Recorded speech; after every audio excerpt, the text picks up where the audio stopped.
Ciao a tutti amici di Un Sorriso in Più e bentornati al nostro appuntamento settimanale con i migliori risultati sportivi. Partiamo dalle coppe europee e dalla Champions League. Si è giocata l'ultima giornata dei gironi, che ha visto il Milan perdere in casa 2-1 con il Liverpool ed essere eliminato dalla competizione, mentre l'Inter ha perso a sua volta per 2-0 contro il Real Madrid a Madrid e così ha terminato il girone al secondo posto. La Juventus invece ha vinto per 1-0 contro il Malmö e grazie al corrispondente pareggio del Chelsea per 3-3 contro lo Zenit San Pietroburgo è passata come prima del girone. Questo ci riporta ai sorteggi. La Juventus è stata sorteggiata agli ottavi di finale contro il Villarreal, mentre l'Inter dovrà vedersela proprio contro il Liverpool che ha eliminato il Milan. Passiamo ora all'Europa League. In Europa League ha giocato il Napoli, che ha vinto per 3-2 contro il Leicester City ed è riuscita così ad agguantare la qualificazione, ma anche lei come seconda nel girone, e la Lazio che non è andata oltre lo 0-0 contro il Galatasaray in casa all'Olimpico di Roma e quindi anche lei si è qualificata come seconda e dovrà vedersi agli spareggi. I sorteggi non sono stati molto benevoli, in quanto il Napoli dovrà sfidare e battere il Barcellona, mentre la Lazio dovrà sfidare il Porto. Invece in Conference League, l'ultima competizione europea, la Roma è uscita con una convincente vittoria per 3-2 contro la squadra dello Zoria e così si è qualificata come prima del suo girone evitando gli spareggi. È qualificata quindi direttamente per gli ottavi di finale. Passiamo ora alla giornata di Serie A. Nella giornata di Serie A abbiamo visto il pareggio del sabato sera per il Milan 1-1 contro l'Udinese, un pareggio che è arrivato in rimonta con un gol di Zlatan Ibrahimovic al 92esimo, quindi Milan che si è salvato sul rotto della cuffia. Vittoria invece netta sempre al sabato per la sorprendente Fiorentina di Italiano, che con un 4-0 alla Salernitana è salita al quinto posto in classifica davanti a Juventus, Roma e Lazio.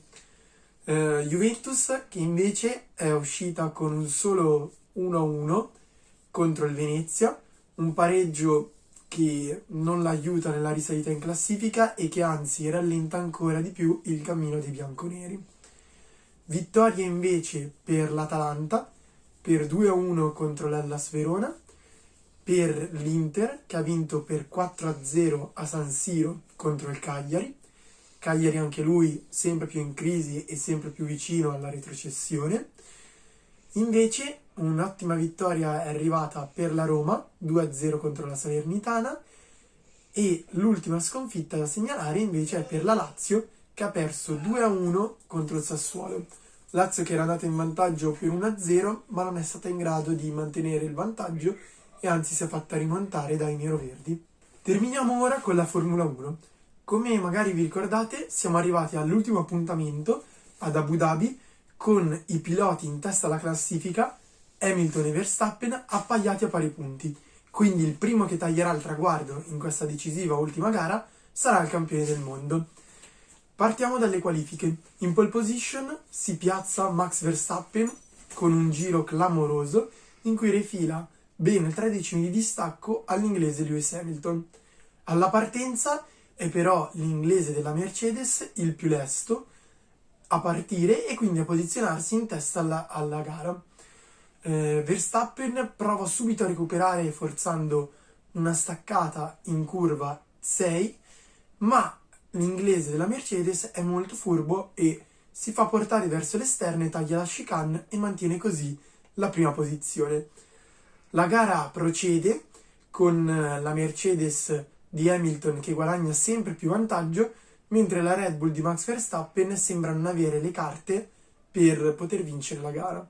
Arriviamo così a pochi giri dalla fine, quando una Williams commette una piccola sbavatura e va contro il muro.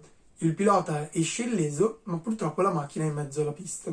Deve così intervenire la safety car.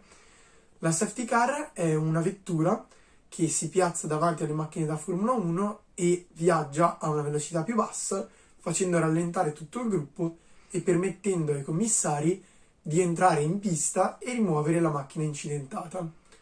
Cosa succede quindi? Che Max Verstappen si riavvicina a Lewis Hamilton, in quanto con il rallentamento di tutti il distacco si riduce enormemente. La gara riprende soltanto per l'ultimo giro, quindi Max ha una sola possibilità di passare Lewis Hamilton e laurearsi campione del mondo. Con sorpresa di tutti ci prova subito in curva 5, il sorpasso riesce a mantenere la posizione anche nelle curve successive e si invola verso la vittoria. Per l'olandese di 24 anni è il primo campionato vinto in carriera e per Lewis Hamilton sfugge così l'8º titolo mondiale, che sarebbe stato anche il 5º consecutivo, superando Michael Schumacher come i titoli mondiali vinti. Dovrà vedersela l'anno prossimo. Per questa settimana, amici, è tutto. Ci vediamo settimana prossima con Passione Sportiva di Mattia. Ciao a tutti!